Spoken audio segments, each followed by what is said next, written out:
Hello everyone, welcome to online physics coaching class 11 second unit first lecture units in measurement. Topics are physical quantities, physical units and its desirable characteristic, system of units, plane angle, solid angle, guidelines for writing units in symbol. तो ये unit के अंदर ना हमें सारी जो बात करनी है, तो पहले तो यूनिट और साथ में मेजरमेंट के बारे में, ठीक है।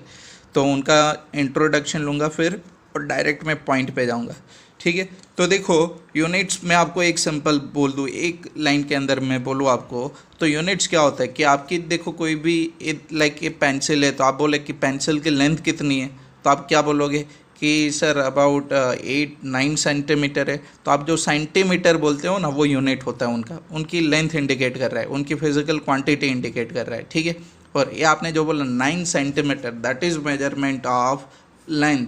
तो ऐसे हर एक क्वांटिटी की मेजरमेंट कैसे होगी, तो वो भी हमें साथ में डिस्कस करना है। अगर कोई आपको बोले कि भैया आपको क्या चाहिए, तो मानो कि आप बोलो कि मुझे वाटरमेलन दो, तो वो वाटरमेलन उनका वेट चेक करके देता है, ठीक है। तो वेट जो उनका मेजर कर रहा है, तो वेट एक फिजिकल क्वांटिटी है, जो भी अमाउंट में वो उनका क्या बनेगा यूनिट्स बनेगा।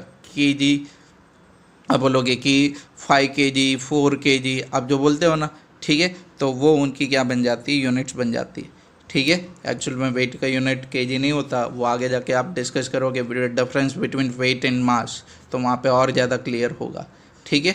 चलो कोई आपको बोले कि लाइक आपको बोले कि टाइम, आप बोले कितना टाइम हुआ, 10 सेकेंड 20 सेकेंड, ठीक है। तो टाइम एक आपकी फिजिकल क्वांटिटी है, और आप जो सेकेंड लगाते हो तो वो उनका एक क्या है, मेजरमेंट है।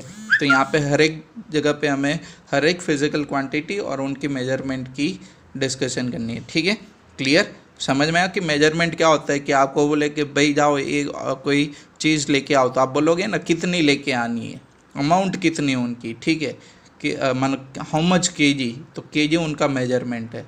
आपको बोले कि कोई लाइक ये, और मानो कि आपको बोले कि आपको ट्रैवलिंग करके जाना है यहाँ से from one place to another place, तो आप बोलोगे कितना दूर है वो, ठीक है। आप बोलो कितना दूर है, मतलब कोई बोलेगा कि 100 किलोमीटर, तो किलोमीटर उनका क्या है, मेजरमेंट है, डिस्टेंस का मेजरमेंट है, ठीक है। तो डिस्टेंस आपकी एक फिजिकल क्वांटिटी है, और ये आपकी मेजरमेंट किलोमीटर उनकी क्या होती है, मेजरमेंट, ठीक है। तो इनको और ज़्यादा मैं डिटेल में लेके जाऊँगा, पॉइंट टू पॉइंट, क्लियर। और मेजरमेंट की क्यों ज़रूरत है आप सबको बताए, क्लियर। चलो starting with first topic, physical quantities. तो देखो what is physical quantities, all those quantities which can be measure directly और इनडायरेक्टली। आप डायरेक्ट मेजरमेंट करो, मतलब लाइक ये पेंसिल की लेंथ मुझे फाइंड आउट करनी है, तो that will be directly measured by skill. और अगर मैं बोलूँ कि एक प्लेनेट से दूसरा कोई प्लैनेट है, या तो प्लैनेट टू सन आपको जो डिस्टेंस फाइंड आउट करना है, तो उनके लिए आपको क्या होती है, कैलकुलेशन वाली मेथड यूज़ होती है, जो आगे जाके हमें स्टडी करनी है, तो वो इनडायरेक्ट मेजरमेंट है, ठीक है। तो direct indirectly in terms of which laws of physics can be expressed are called physical quantities. मैं आपको सिंपल बोलूँ, आप इतना याद रखो कि जो फिजिकल क्वांटिटीज़ को, जो क्वांटिटीज़ को आप डायरेक्टली और इनडायरेक्टली मेजर कर पाओ, उनको आप क्या बोलोगे, फिजिकल क्वांटिटीज़, ठीक है। क्लियर। और कौन से टर्म्स में होगी, जहाँ पे आपकी फिजिक्स की लॉज उनको एक्सप्लेन कर पाए, तो वो सारे फिजिकल क्वांटिटीज़ कौन से देखो यहाँ पे, लेंथ है, मास है, temperature, speed, force, electric current है, वर्क, एनर्जी, पावर है, ठीक है। तो ये सारी आपकी फिजिकल क्वांटिटीज़ है, क्लियर। अब देखो physical quantities are of two types. तो first one is fundamental quantities and second are derived quantities. एक कौन है, आपकी फंडामेंटल क्वांटिटीज़ है, और दूसरी कौन सी क्वांटिटीज़ है, second one is derived quantities. तो उनकी डेफिनेशन लेनी, उनके एग्जाम्पल लेने हमें, ठीक है। तो we are starting from the fundamental quantities. ये जो आपकी फंडामेंटल क्वांटिटीज़ है, उनको बेस क्वांटिटीज़ भी बोलते हैं। उनको कौन से क्वांटिटीज़ बोलते हैं, बेस क्वांटिटीज़, ठीक है। अब देखो ऐसी क्वांटिटीज़, मैं सिंपल टर्म्स में पहले डेफिनेशन दे दूँ, ऐसी क्वांटिटीज़ कि जिसको अगर आपको एक्सप्लेन करना है, ठीक है, तो और कोई क्वांटिटीज़ की आपको हेल्प नहीं चाहिए। अगर मुझे लेंथ को एक्सप्लेन करना है, ठीक है, मुझे और कोई क्वांटिटीज़ की हेल्प नहीं चाहिए, तो ये लेंथ क्या होगी, आपकी फंडामेंटल क्वांटिटी होगी। अगर मैं बोलूँ कि मुझे मास को एक्सप्लेन करना है, ठीक है, तो और कोई क्वांटिटीज़ की रिक्वायरमेंट नहीं होगी मेरे लिए। तो वहाँ पे मास भी आपकी क्या बन जाएगी, फंडामेंटल क्वांटिटीज़ बन जाएगी। ठीक है, वैसे ही आपकी टाइम पीरियड है। तो देखो यहाँ पे definition, the physical quantities which can be treated as independent of other quantities. Independent of other quantities मतलब you can define the physical quantity without help of any other quantities. ठीक है, are not usually defined in terms of other physical quantities are called fundamental quantities. मतलब किसी और quantity पे depend नहीं करेगी और without any help of other quantity you can define the quantity. That quantities are called fundamental quantities or you can say based quantity. ठीक है, तो यहाँ पे देखो आपको बोला एक बेस क्वांटिटी आपकी कितनी है, तो there are total 7 base quantities. ठीक है, तो वो कौन सी है, तो ये याद रखना और आगे जाके जब भी मैं ऐसा सिस्टम एक्सप्लेन करूँगा तो वहाँ पे आपको एक्सप्लेनेशन मिलेगा. तो आपको ये फंडा क्लियर हुआ ना, व्हाट इज़ बेस क्वांटिटीज़, कि जिसको एक्सप्लेन करने के लिए आपको कोई और क्वांटिटी की मदद ना चाहिए वो आपकी बनती है बेस क्वांटिटीज़. ठीक है, तो देखो यहाँ पे अगर मैं बोलूँ, यहाँ पे आप ऊपर आपकी जो फिजिकल क्वांटिटीज़ है ना वहीं पे मैं आपको एक्सप्लेन कर दूँ. लाइक मैं आपको बोलूँ लेंथ को एक्सप्लेन करना है, you don't required any other physical quantities. लेकिन अगर मैं आपको बोलूँ आपको फोर्स को एक्सप्लेन करना है, तो देखो फोर्स किसके बराबर होता है, तो फोर्स क्या होता है आपका, mass into acceleration, F is equal to M है ना सेकेंड लॉ ऑफ न्यूटन से. ठीक है, क्लियर. तो मास भी रिक्वायर्ड है, यहाँ पे एक्सेलरेशन भी रिक्वायर्ड है. आपकी एक्सेलरेशन क्या बनती है, velocity divide by time period. देखो वेलोसिटी क्या होती है, displacement divide by time period. तो ये देखो यहाँ पे आपको बेस क्वांटिटीज़ की रिक्वायरमेंट रहती है. एक मास बेस क्वांटिटीज़ है और एक्सेलरेशन के अंदर बेस क्वांटिटी कौन है, आपकी लेंथ एंड टाइम पीरियड. ठीक है, तो फोर्स को अगर आपको एक्सप्लेन करना है तो फोर्स के लिए आपको और बेस क्वांटिटी और क्वांटिटीज़ की हेल्प चाहिए. लेकिन जब लेंथ को एक्सप्लेन करना है आपको कोई और क्वांटिटी की हेल्प नहीं चाहिए. तो लेंथ आपकी कौन सी क्वांटिटी बन गई, base quantity, one of the fundamental quantities, and force will be the derived quantities. ठीक है, तो वो आगे जाके हम एक्सप्लेन करने वाले. तो देखो यहाँ पे ये मेरा फेसबुक पेज है, यहाँ पे आप फॉलो कर सकते हो मुझे. ठीक है, चलो तो डेफिनेशन क्लियर आपको. देर आर 7 फंडामेंटल एंड और base quantities, mass, length, time period, electric current, temperature, luminous intensity and amount of substance. इन सबको याद रखो, ये 7 आपकी फंडामेंटल बेस क्वांटिटीज़ है, mass, length, time, electric current, temperature, luminous intensity and amount of substance. ठीक है, इनके लिए शॉर्टकट मैं आपको देता हूँ. देखो इनका शॉर्ट फॉर्म, मित्तले इसी टेम्पो लीधो અને આસ્ટોડિયા ફરવા ગઈ. ક્યાં ફરવા ગઈ, આસ્ટોડિયા. તો M4 માસ, T4 टाइम, L4 लेंथ, इसी मतलब इलेक्ट्रिक करंट, टेम्पो मतलब टेम्परेचर. ठीक है, लुमिनस इंटेंसिटी, एल मतलब लुमिनस इंटेंसिटी, और एक कौन है, अमाउंट ऑफ सब्सटेंस. मित्तले ईसी टेम्पो लीधो, आस्टोडिया फरवा गई. ईसी नहीं, एने केवो लीधो, ईसी टेम्पो लीधो અને आस्टोडिया फरवा गई. ठीक है, तो ये शॉर्टकट याद कर लो आप. फिर देखो नेक्स्ट, यूनिट ऑफ फंडामेंटल और base quantities are called fundamental और बेस यूनिट. कि आपकी जो बेस क्वांटिटीज़ है, ये 7 जो आपकी 7 आपकी जो बेस क्वांटिटीज़ है उनके यूनिट्स को आप क्या बोलोगे, बेस यूनिट्स. और इनकी एक और भी डेफिनेशन दे सकता हूँ मैं यहाँ पे, units which are dependent of other units are called base unit, और units which can be defined by without help of any other unit is called base units. Clear, समझ में आ कि नहीं इतना आपको. चलो फिर next, derived physical quantities. Physical quantities which are expressed as a combination of fundamental quantities are called derived quantities. देखो मैं आपको बेस्ट एग्जांपल दूँ, लाइक मैं फोर्स का एग्जांपल दूँ. ठीक है, तो फोर्स जो है वो आपकी कौन सी क्वांटिटी है, डिराइव्ड क्वांटिटी. क्यों, क्योंकि उनको एक्सप्लेन करने के लिए आपको बेस क्वांटिटी रिक्वायर्ड है. ठीक है, अगर मैं एक्सेलरेशन की बात करूँ, वेलोसिटी की बात करूँ, तो देखो कि आपकी जो वेलोसिटी होती है, जो आपकी स्पीड होती है, वो किसके बराबर है, distance travelled divide by time period. तो डिस्टेंस आप जो आपकी जो डिस्टेंस होगी that will be measured in metre MKS unit में होगी, मतलब इन शॉर्ट वो कौन है, आपकी लेंथ है, ठीक है। तो लेंथ आपकी बेस क्वांटिटी है, फंडामेंटल क्वांटिटी, आपका टाइम पीरियड कौन सी क्वांटिटी है, बेस फंडामेंटल क्वांटिटी। लेकिन ये जो वेलोसिटी होगी वो आपकी कौन सी क्वांटिटी बनेगी, डेराइव्ड क्वांटिटी। क्यों? क्योंकि वेलोसिटी को एक्सप्लेन करने के लिए आपको लेंथ और टाइम दोनों के रिक्वायरमेंट है। इन शॉर्ट वेलोसिटी की जो डेफिनेशन वो किस पर डिपेंड करेगी, लेंथ एंड टाइम पे। तो ये कौन सी क्वांटिटी बनेगी, आपकी डेराइव्ड फिजिकल क्वांटिटी। समझ में आ कि नहीं? जो क्वांटिटी को एक्सप्लेन करने के लिए आपको बेस क्वांटिटी रिक्वायर्ड हो, जो आपको बोली ना 7 बेस फंडामेंटल क्वांटिटीज़, उनकी रिक्वायरमेंट हो, तो वो क्वांटिटी को आप क्या बोलोगे, डेराइव्ड क्वांटिटी। क्लियर? और ये जो डेराइव्ड क्वांटिटी का जो यूनिट होगा उनको आप क्या बोलोगे, डेराइव्ड यूनिट्स। क्लियर? चलो, और उनको एक्सप्लेन करने के लिए आपको कौन से यूनिट रिक्वायर्ड रहेंगे, बेस यूनिट्स रिक्वायर्ड रहेंगे, ठीक है। चलो फिर देखो कि आपकी जो 7 फंडामेंटल क्वांटिटी, आपकी जो 7 फंडामेंटल क्वांटिटीज़ है बेस क्वांटिटी, उनके अलावा जितनी भी सारी क्वांटिटी है, सारी क्वांटिटी कौन सी क्वांटिटी, आपकी डेराइव्ड क्वांटिटी, ठीक है। All physical quantities other than the 7 base quantities are derived quantities. उनके कोई भी एग्जांपल ले लो आप, एक्सेप्ट 7 बेस क्वांटिटीज, ठीक है। तो वो कौन सी वेलोसिटी, एक्सेलरेशन है, आपकी फोर्स, एनर्जी, वर्क, पावर। तो ये सारी की सारी आपकी कौन सी क्वांटिटीज़ है, डेराइव्ड क्वांटिटीज़, ठीक है। देखो मैं आपको एक्सप्लेन करूँ एक केस। चलो तो यहाँ पे ध्यान दो। तो मानो कि मैं यहाँ पे आपको बोलूँ कि मैं आपको बोलूँ कि आपको एक्सप्लेन करना है फोर्स। तो फोर्स आपकी कौन सी क्वांटिटी है, डेराइव्ड क्वांटिटी है, लेकिन वो कौन से बेस क्वांटिटी पे डिपेंड करेगी। तो फोर्स का इक्वेशन होता है मास इनटू एक्सेलरेशन। अब देखो मास, एक्सेलरेशन होता है velocity divide by time period, ठीक है। चलो तो यहाँ पे देखो वेलोसिटी किसके बराबर होगी, distance travel divide by time period, या तो displacement divide by time period.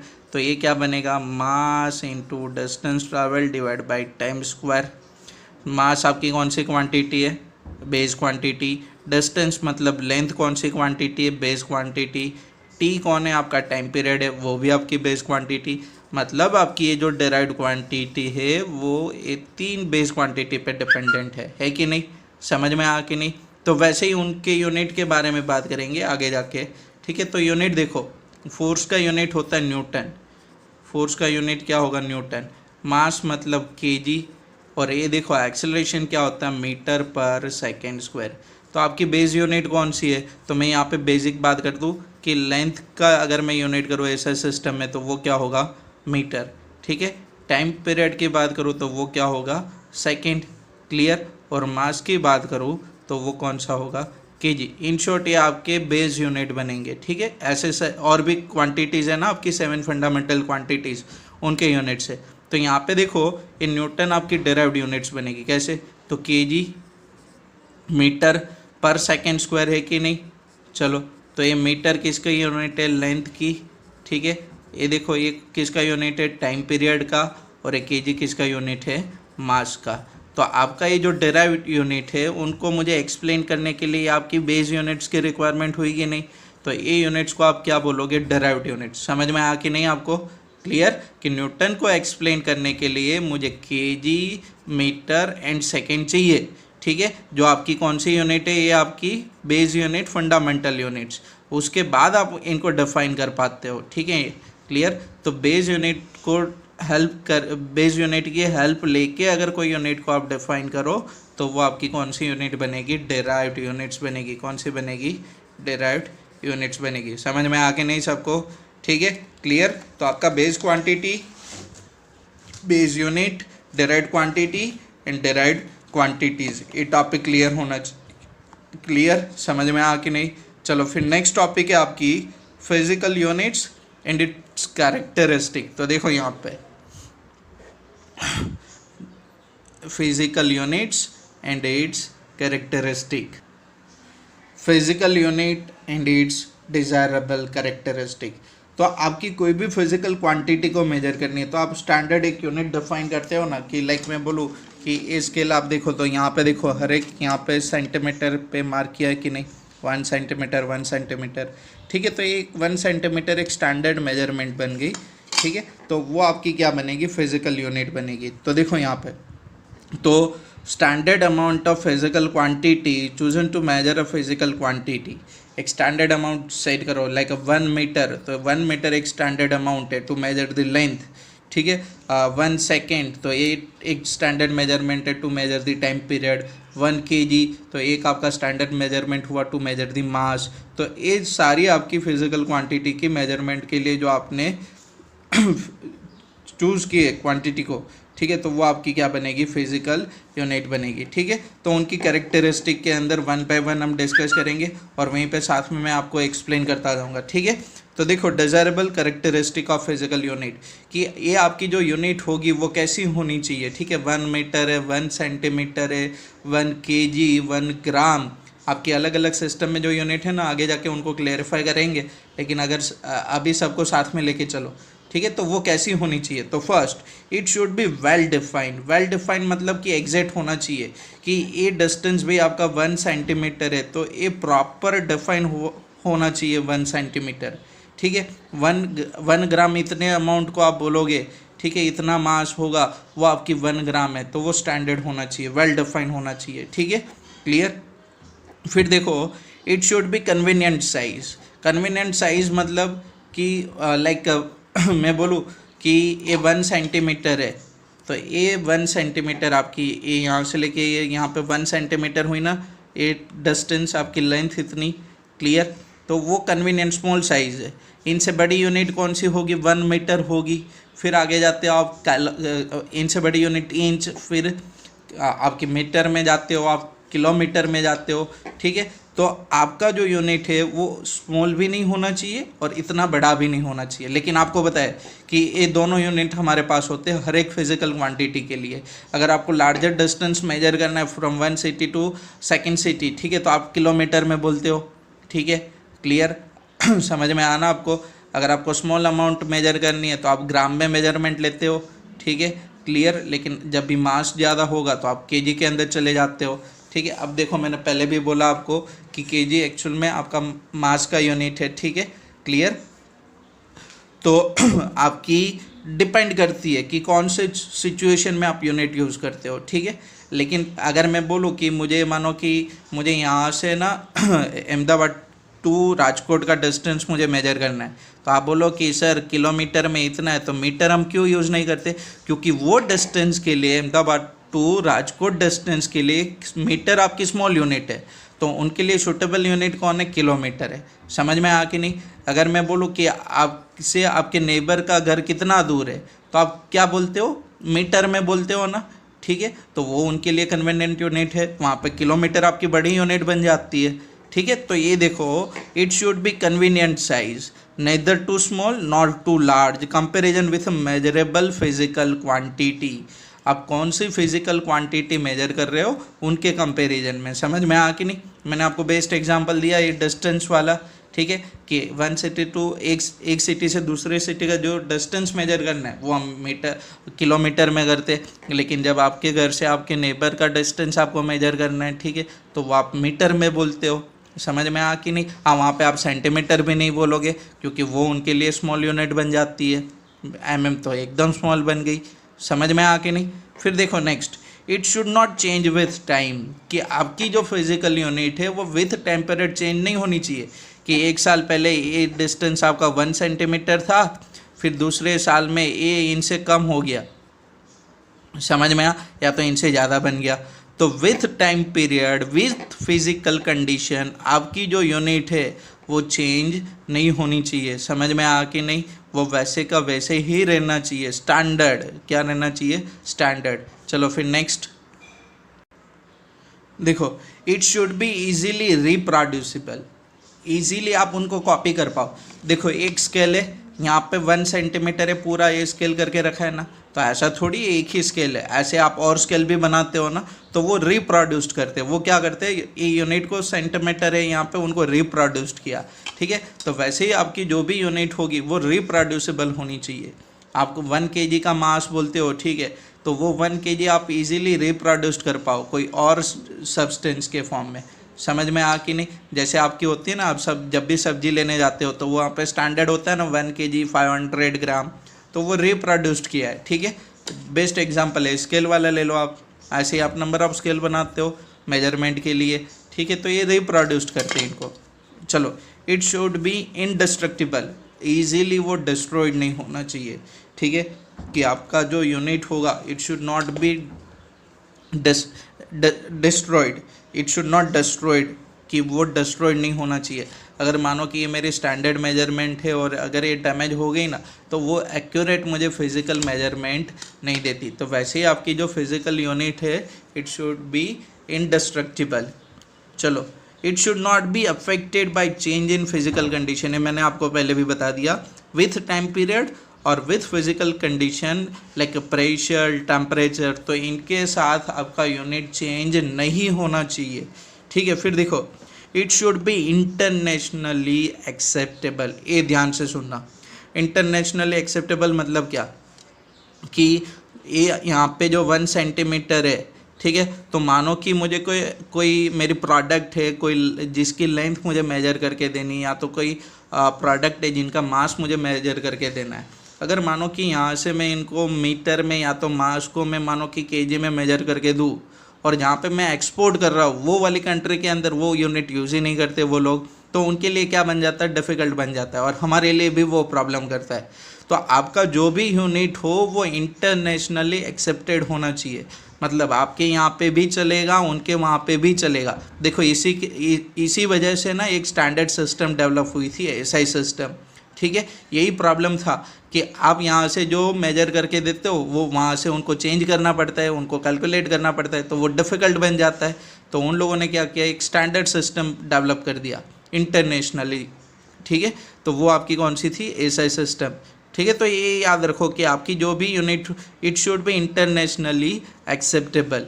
Clear? आपका यहाँ पे जो 1 मीटर मेजरमेंट है तो सामने वाला भी मीटर के अंदर मेजरमेंट करता होना चाहिए, वरना फिर उनको कन्वर्ट करना पड़ता है, ठीक है। It should B easily accessible, easily आप उनको क्या कर पाओ, यूज़ कर पाओ। लाइक ये सेंटीमीटर स्केल है, ठीक है, तो यहाँ पे देखो ये अंदर जो मार्क है ना वो सारी कौन सी है, 1 mm की मार्क है, तो ईजिली आप इनको यूज़ कर पाओ कि आप इजीली इनसे मेजरमेंट कर पाओ। तो it should B easily accessible, कि कोई भी इनको आराम से यूज़ कर ले, ठीक है। चलो फिर नेक्स्ट टॉपिक है अपना सिस्टम ऑफ यूनिट्स। देखो यहाँ पे मैं खाली एमकेएस तक लूँगा, ठीक है, फिर ऐसा सिस्टम हम नेक्स्ट लेक्चर में देखेंगे, क्योंकि लेक्चर का साइज़ बड़ा बन जाएगा, मुझे अपलोड करने में प्रॉब्लम होगा, ठीक है, इसीलिए। चलो, तो what are the system of unit? The complete set of units which is used to measure all kind of fundamental and derived quantities. आपकी जो फंडामेंटल एंड डिराइव्ड क्वांटिटीज़ है उनके मेजरमेंट के लिए जो भी आप यूनिट्स रेडी करते हो, ठीक है, तो उनको आप क्या बोलते हो, सिस्टम ऑफ यूनिट्स। तो यहाँ पे ना mainly 3 quantities, length, mass and time period, तो उनकी जो मेजरमेंट के लिए जो यूनिट्स डिराइव्ड हुई, ठीक है, मतलब जो सिस्टम डिराइव्ड हुई यूनिट्स के लिए, तो उनकी बात की है मैंने। तो यहाँ पे देखो, फर्स्ट कौन सी, सीजीएस सिस्टम। अब सीजीएस सिस्टम कौन से, फ्रेंच सिस्टम है, तो उनके अंदर देखो तीनों के अंदर फर्स्ट जो क्वांटिटी होगी वो लेंथ होगी, सेकंड आपकी मास होगी, थर्ड आपकी क्या होगी, टाइम पीरियड। तो इन सीजीएस सिस्टम लेंथ आप मेजर करोगे सेंटीमीटर के अंदर, मास को मेजर करोगे ग्राम के अंदर, और टाइम पीरियड को आप मेजर करोगे सेकेंड के अंदर। इन एफपीएस सिस्टम, ब्रिटिश सिस्टम है आपकी, ठीक है, तो वहाँ पे लेंथ आप कौन से यूनिट में मेजर करोगे, फुट के अंदर, मास आपका मेजर होगा पाउंड के अंदर, और टाइम पीरियड कौन से यूनिट में मेजर होगा, सेकेंड के अंदर। फिर आपकी कौन से, एमकेएस सिस्टम। तो एमकेएस सिस्टम में ये भी आपकी फ्रेंच सिस्टम है, पहले सीजीएस सिस्टम उन्होंने डेवलप किया, फिर एमकेएस पे गए, और फिर एमकेएस को मॉडिफाई करके उनको कन्वर्ट किया एसआई सिस्टम के अंदर। तो एमकेएस भी आपके फ्रेंच सिस्टम है, ठीक है, वो लेटर डेवलप हुई थी आफ्टर सीजीएस सिस्टम। तो फिर उनके अंदर लेंथ आप मेजर करोगे मीटर के अंदर, मास आपका मेजर होगा किलोग्राम के अंदर, और टाइम पीरियड आपका मेजर होगा सेकेंड के अंदर। फिर आपकी एसआई सिस्टम है, the international system of unit, standard international system, उनके बारे में नेक्स्ट क्लास में हम डिस्कस करेंगे, लेकिन यहाँ तक आप क्लियर रखो। तो देखो यहाँ पे CGS centimetre gram second, FPS foot pound second, ठीक है, MKS metre kilogram second. Clear, समझ में आ कि नहीं? चलो अभी मुझे ना कभी कभी क्या होगा, यूनिट कन्वर्जन होगा कि आपको कोई क्वांटिटी सेंटीमीटर में गिवन होगी, न्यूमेरिकल के अंदर आप उनको कन्वर्ट करोगे। ठीक है, तो उनके लिए तो आपको पता है 100 सेंटीमीटर 1 मीटर के बराबर होगा। ठीक है, तो ग्राम के लिए भी आपको पता है 1000 ग्राम आपका कितना होगा, 1 kg के बराबर होगा। क्लियर, सेकंड तो दोनों में कॉमन है, लेकिन इन दोनों का क्या, फुट पाउंड का। तो उनके लिए देखो आपकी जो 1 फुट होगी तो वो किसके बराबर होगी, कितना होगा, 30.48 सेंटीमीटर। इनको याद रखना, अगर आपको फुट के अंदर गिवन होगा, आपको सेंटीमीटर में करना है, तो 1 फीट किसके बराबर होगा, 30.48 सेंटीमीटर। और मीटर में किसके बराबर होगा 1 फुट, 0.305 मीटर। ठीक है, इनको याद रखो, इनको नोट कर लो आप, 0.305। क्लियर। और मास के लिए देखो 1 पाउंड आपकी होगी 453.592 453.592 ग्राम। ठीक है, और केजी के अंदर कितना होगा, 0.454 केजी, 0.454 केजी। ग्राम के अंदर 453.592 ग्राम। क्लियर, तो ये आप कन्वर्ट कर पाओगे ना CGS और MKS के लिए। क्लियर, तो इतना याद रखो। आगे का जो टॉपिक है वो हम नेक्स्ट लेक्चर में डिस्कस करेंगे। और दूसरी बात, अगर आपने चैनल को सब्सक्राइब नहीं किया तो चैनल को भी आप सब्सक्राइब कर दो। और एक बात है कि मेरे जो लेक्चर मैं अपलोड करता हूँ वो सीक्वेंस टू सीक्वेंस जाएंगे। ठीक है, हर एक टॉपिक के बाद टॉपिक कवर होगा। ऐसा नहीं होगा कि भाई 3rd यूनिट से चलो इनको फटाफट कर लेते, ये इंपॉर्टेंट है मेरे लिए, सब इंपॉर्टेंट है। ठीक है, इवन आपका बेस हो, आपके एग्ज़ाम रिलेटेड ना हो, लेकिन अगर आपके NCERT का टॉपिक है तो वो हम रेफ़र करेंगे। हाँ, लेकिन मैं बता दूंगा कि भाई एग्ज़ाम के लिए इनका इंपॉर्टेंस कम है, लेकिन कोई भी टॉपिक हमें स्किप नहीं करना। तो अगर मेरे साथ आप चलोगे तो आपके सारे टॉपिक यहाँ पे from the beginning to end of the unit सारे हम कवर करते जाएंगे। ठीक है, तो ऐसे ही बस मुझे वॉच करते रहो, सब्सक्राइब करो, अपने फ्रेंड सर्कल को भी इन्फॉर्म करो, तो और अच्छे से हम डिलीवर करेंगे आपको। ठीक है, लॉकडाउन है सर, फ्री बैठे। ओके, चलो bye, have a good day.